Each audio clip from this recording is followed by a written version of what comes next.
Welcome to Societal Shapers, a podcast by PL Kadila, the place to get inspired, find your purpose and courage, and get tools to become the next female leader, creating real results and meaningful changes.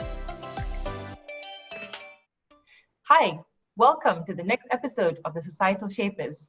Here today with me, I have Jamie Lee from Singapore, a young, ambitious entrepreneur whom I will allow her to introduce herself in a little bit. So, Jamie, tell us a bit more about your background, family and education, and share some of your personal experiences while growing up. Okay, I'm Jamie. So this year I'm turning 21 years old. So yeah, actually I'm from Singapore, so I just graduated from diploma. Yep. Mm-hmm. So I've been venturing into business, particularly in e-commerce in the beginning, from when I was about 18, 19 years old.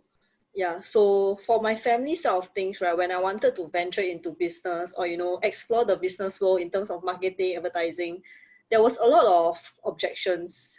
Yeah, because in Singapore, it's education comes first, like every parents, every relatives want you to do very well in school and, go to a very good university, get a great job, 9 to 6 and everything. But I realized that it isn't what I really want because honestly, I've worked, of course I study full time, even in school, 9 to 6. After that, you have CCAs. CCA in Singapore is like co-curricular activity. Basically, it's activities that you do in school after studying. Yeah. So I realized that kind of lifestyle was a bit tiring for me. Like I couldn't really enjoy it. Like for example, I have passion for animals. Yeah, but because of the 9 to 6 life, I was dragged down. Like I couldn't really be happy, I would say. Yeah. So in terms of family wise, in the beginning there wasn't a lot of support from my relatives and my parents and everything, because like what I say, they want us to study very well, and just get a very good certificate so that you can guarantee a good job. Yeah. But what I felt is that honestly in today's society, right, even if you have a 9 to 6 job, you're still stuck in that thing called a rat race. You cannot get out of that rat race if you are in a 9 to 6. Yeah, so I believe that there's this Chinese term called 先苦后甜. I'm not sure if you have heard of it. Yeah, but basically you suffer for 3 years, for example, and then you can enjoy for the rest of your life. Or would you rather suffer for 30 years and you enjoy for 30 years and then suffer for the rest of your life or something. Yeah, so for me, I believe in 先苦后甜, which is to suffer first and then to endure. It's because we are all young, so we can take the risk to actually, do something different, like, as compared to like my peers in school and everything. Yeah, so one of the challenges, like what I say, is the rejections and the objections from my families and friends when I wanted to, venture into business, advertising, instead of continuing like universities and everything. Yeah. So this is very interesting, right? So there's a few parts there which I want to really break it down for the audience when they're listening to this. So the first is actually when you were about 17, 18 and you were at school, you were going through the usual daily structures, like how all of us would have gone through. So even though, you're in Singapore, but I believe for Malaysia, it's not that different. And for any other ASEAN country, it's also not that different. Every parent would expect, their child to have a stable job, a 9 to 6, security and stability. That's the keywords, right? Just like how they did it. So, in that regard, at 17, 18, how did you, make that decision and say, you know what, I am not happy with my life. And I want to, instead of just kind of sucking up to not being happy with your life, you actually did something about it. So what was that point or that trigger that pushed you?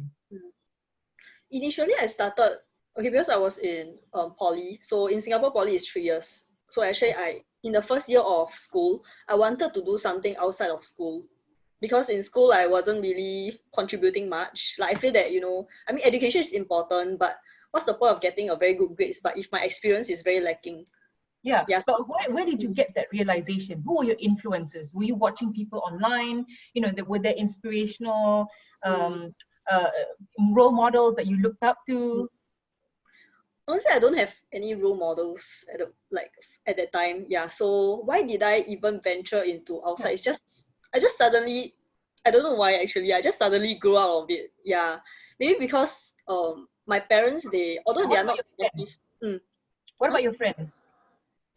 A lot of my friends, they are still in that school life kind of thing, you know. Yeah. Yeah, Yeah. so honestly, there was a lot of sacrifices when I decided to, you know, I want to focus on outside instead of school. Although my results is still pretty okay, I would say.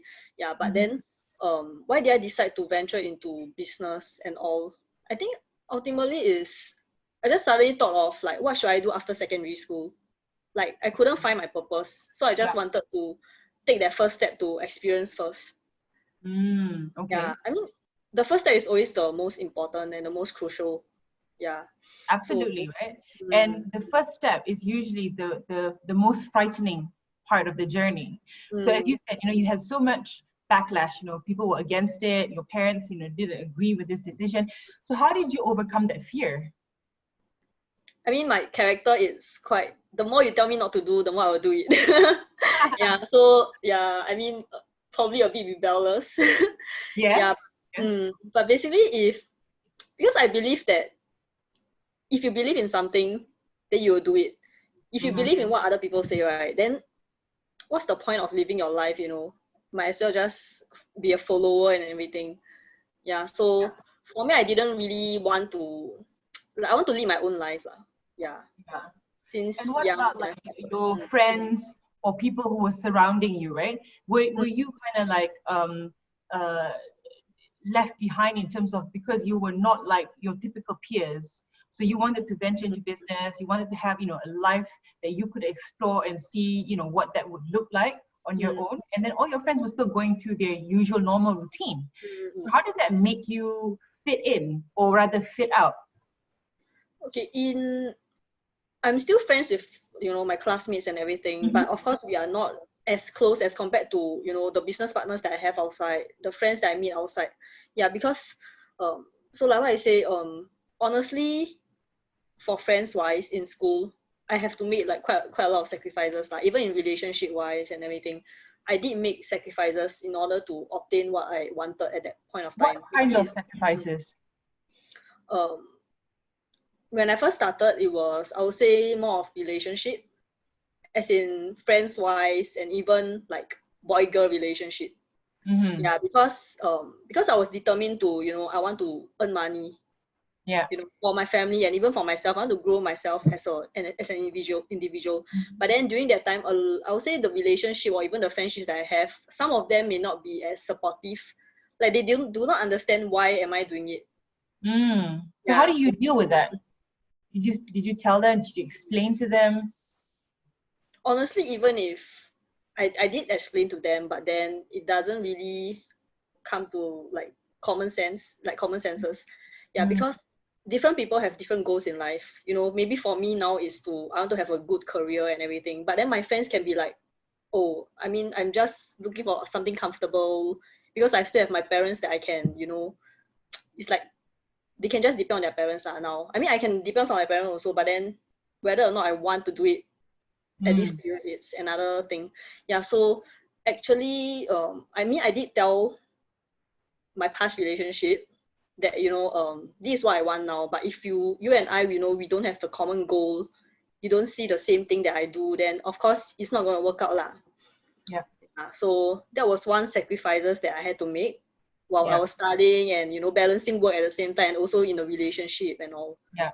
Yeah. Yeah. I would say for someone your age to be able to make that call and carry out these sacrifices, there's Mm, obviously a level of maturity to you compared to a lot of your other peers.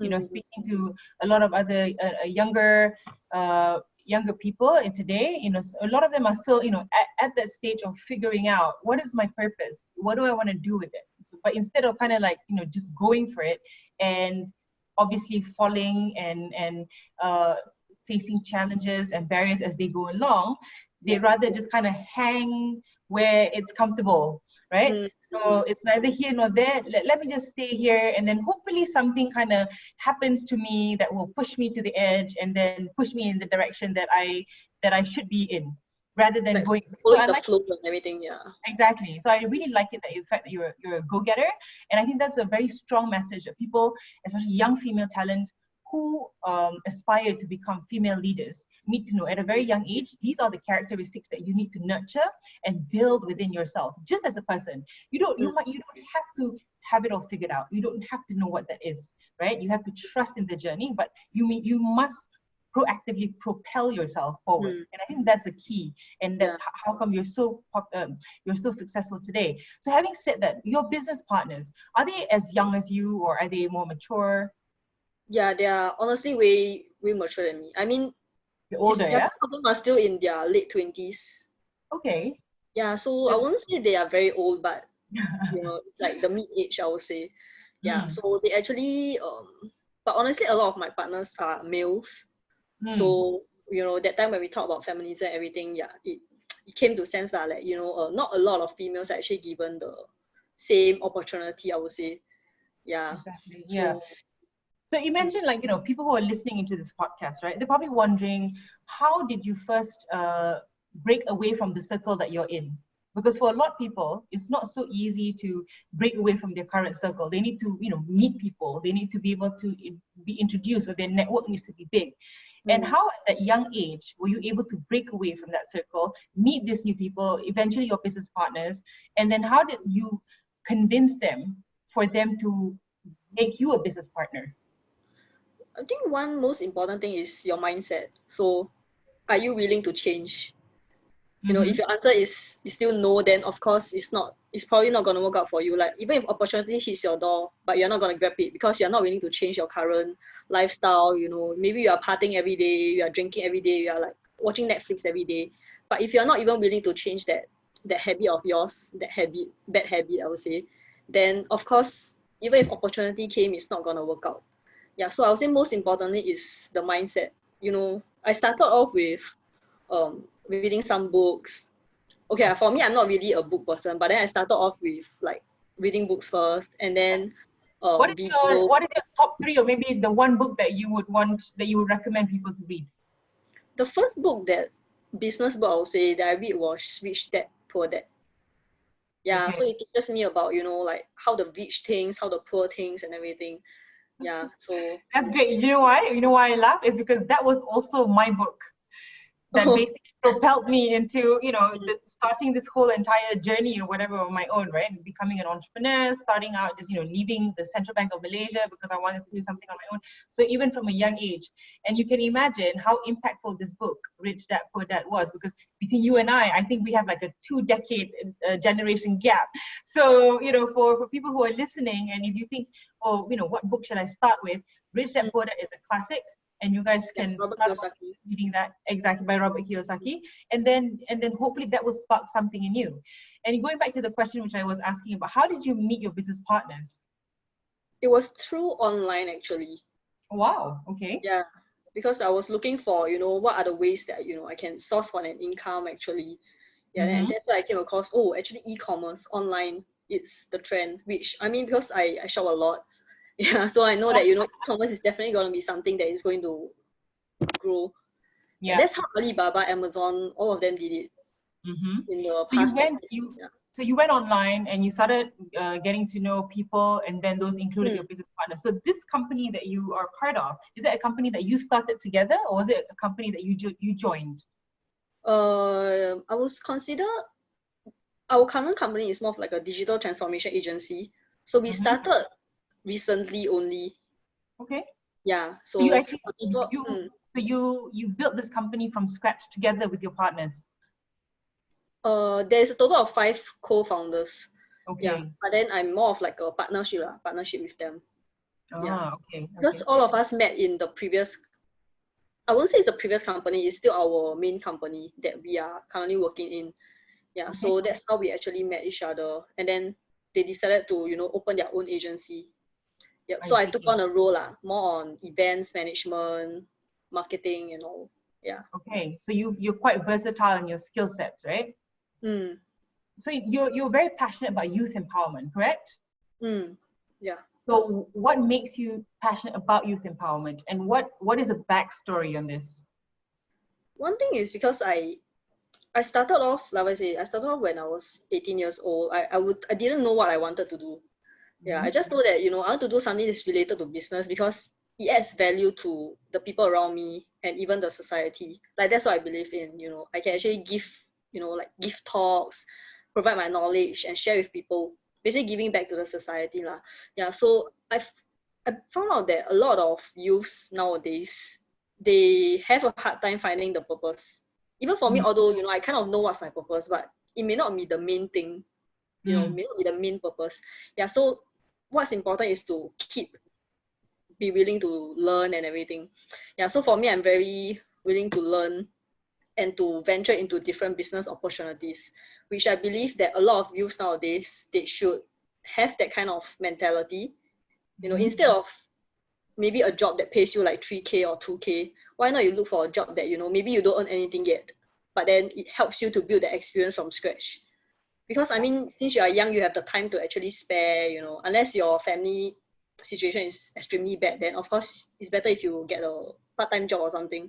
Yeah, but I believe that for youth nowadays, like what I say, for them to find a purpose, they need to have opportunities. Yeah, so I believe that through, like, for example, the broadcast or even agencies that you join, right, and you support youths, it will help them in their future prospects. Yeah, That's brilliant. And I love hearing that. I mean, it's so powerful yet so subtle, and I love it that you're starting to help others already at such a young age, right? So I wanted to bring you back to the point where you said, so what you've noticed amongst the youth today is that they are finding it difficult to find their purpose. So as a result of not being able to find their purpose, what is it that you're seeing as a result of that? one thing is they become too reliant On their parents? on their parents or even maybe their mentor or something, but majority of the time is parents, I would say. Yeah, because how do I say, like, they are too comfortable in that place, you know, their home and everything. So a lot of youth won't be willing to change. Yeah, thus for me, I believe in, you know, doing reflections on social media, personal branding, so that, you know, when people actually see it, they might be inspired or something. Yeah, I mean, I'm just sharing my thoughts out there to the public and everything. Yeah, so I believe that youth should, how do I say, reflect more. Yeah. So when they reflect more, and then they will slowly discover, oh, okay, actually what I'm doing now, it's a bit waste of time. I should change the way I'm doing things. Yeah. I think that's great. I mean, reflection is such an important part of personal development, personal growth. So even today, you know, doing reflections is just something that you cannot skip. So, you know, one of the ways is either to journal a lot of stuff that you're doing. Some parts is actually asking for feedback. So, you know, working in a company that also allows you to ask for feedback from your superiors, ask for feedback from your colleagues, for example. And, you know, one of the other things is in terms of like the current situation with the crisis, etc. How is this impacting the job market in Singapore, right? And so, what is like the one advice you want to give to the young people in Singapore in terms of, you know, we're going through this crisis, and if you don't prepare yourselves with this advice, then how would you be able to overcome this? I'll say one advice personally, that's what I'm doing now, because of course we cannot go out for events or go out for you know, meet people and everything. So one thing that I'm doing now is online courses. Yeah, which honestly it's not very expensive lah. Like if you were to do like maybe online marketing, digital marketing, or like human resource or something. Yeah, so I believe that more people can do like e-learning. It's like e-learning health module themselves, right? Yeah, Through online learning. Yeah. So that's great advice. That's good. So when it comes to politics, right, Jamie? I know you're very savvy when it comes to like entrepreneurship and e-commerce. When it comes to politics, is that something that you are interested in? Politics, not really. Yeah, I try to, you know, lower the, you know, politics and everything. So what's the reason that you're not interested in politics? You mean like the government side and? Yeah, just, you know, being part of the civil, being part of the public sector, understanding how this works. For public sector, I've not really thought about it, because one thing is, I feel like government, like, you know, in politics and everything, you need to make very, very crucial decisions that will impact the country itself, which I would say I'm not really keen in that, because I prefer like flexibility. Yeah. Yeah. But you also feel that there's like a gap of like, you know, what they are doing in terms of, okay, whether or not I can be part of that. It feels like there's this big gap of what can I contribute in that arena. Yeah, honestly, I feel like there's quite a big gap because not a lot. I mean, it's not very easy to access into politics and government sectors and everything. So, um, there's not a lot of opportunities if we were to venture into like these kind of industries. Yeah. Yeah.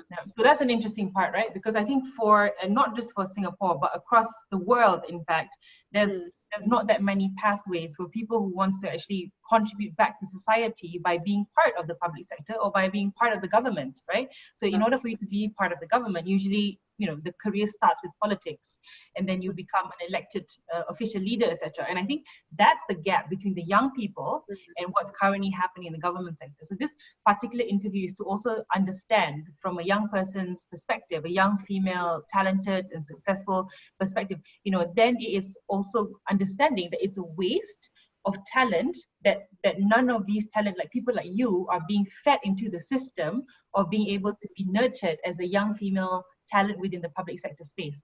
So now, do you feel that the current political system and public sector space actually lacks in female leaders in general? I would say, from what I see, in Singapore and all, honestly, I would say there's still stereotypes in terms of like females being the leader and everything.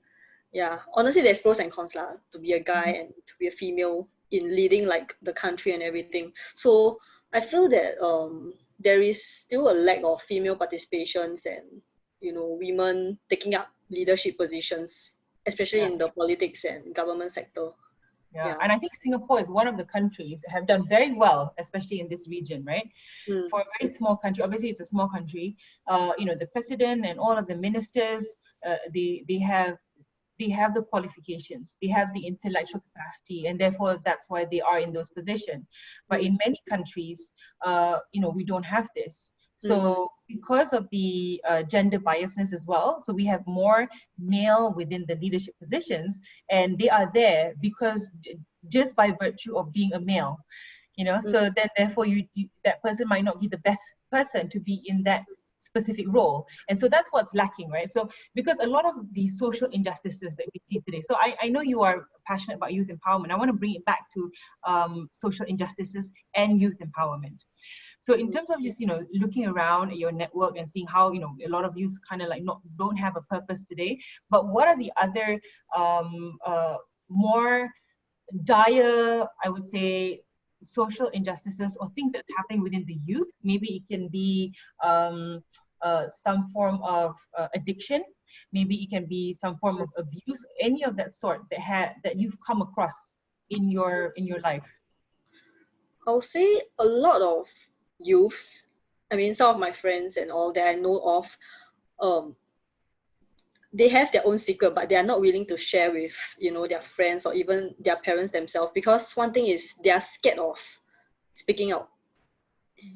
Like for example, today I want to be a doctor or something, but then my parents want me to be an I don't know, like lawyer or something, but they are not willing to, how do I say, tell their parents or even tell the world that this is what I want. So I feel that but do you know why they are fearful of saying that? Is it because there's a fear of judgment, or fear of a backlash, of just trying to understand where this fear comes from? I would say it's more fear of the judgment and also society. Like if I were to say that, I want to be a model or something, but then society might be viewing modeling as like, it's not as good as a doctor industry and everything. So definitely judgment is one, I would say, one important point that people are, even youth nowadays, they are more scared of, because they are scared of being judged. In school there's a lot of like judging, criticisms and everything. So I think from young, if they were built up in that kind of, how do I say, situation, they are mental health issues. Is that more prevalent that you see, the rise of mental health issues? I would say it will be increasing actually in youth also, because I mean, one thing is if you lack of experience, they lack of the knowledge of the world outside, they wouldn't know what to do. Imagine if I'm like 25 or 30 or 35 years old and I still don't really know what's the purpose. Yeah. Then I would just be, moving in my life aimlessly. Yeah, and because just of going with the flow, doing things, but without any satisfaction, right? There will always be that void. Yeah, so I agree. I mean, thank you so much, Jamie, for sharing your time for this podcast. I mean, just before we finish, maybe you can help answer one question, which is, who do you look up to as inspirations or role models, and who do you draw inspiration from? And that could be like, your mom, your dad, just people close to you as well. Honestly, for me, I don't really have a role model or someone that I really follow. Yeah, but it's a social media person, I would say Gary Vee. Yeah, because he's very willing to just speak his thoughts out. Like he's someone who is very persistent and determined. Yeah, so I mean, I like watching his videos and everything because there's a lot of energy and power to it, Yeah, which I feel that a lot of people need it, especially in Asia.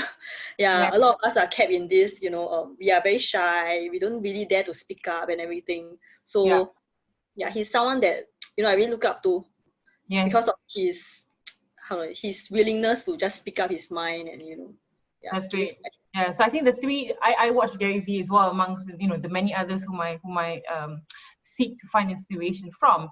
And I think the part about Gary Vee is that he's like an engine that never stops, right? So he has all the energy, all that, and he has his own thoughts, and he's formed that thought, and which is something like you said, people in Asia should really learn to form their own thoughts and opinions over something, and not just listen or be influenced or just be easily be or keep quiet.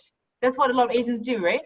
A lot of the time, because we don't like confrontation, we stay silent. We don't have to participate in the conversation or in the discussion, despite it being very important and very critical for people to have their voices heard. Because when you have your voices heard, especially as a young person, that means it shows what exactly the future generation wants for our country to look like and for the world to look like. And one of the other parts about Gary Vee is that he's very authentic.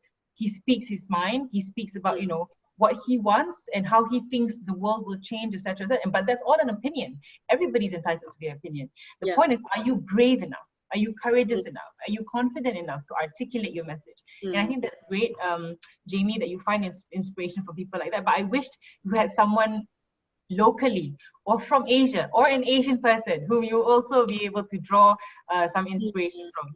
So hopefully in time, we'll be able to share more from you in the future. And so thank you so much for joining us in the next session of the Societal Shapers. Do you have any last words you'd like to share? Just fight hard. So, 加油 in Chinese, right? Yeah. Okay. All right. Thanks so much, Jamie. We'll see you soon. Bye. Thank you so much for listening in. If you liked it, give it a thumbs up, subscribe, leave a comment, and share with your friends. Be sure to tune in to the next episode, and to find out how to be part of Societal Shapers, head to www.plcadilla.com and check out our coaching programs. Catch you soon!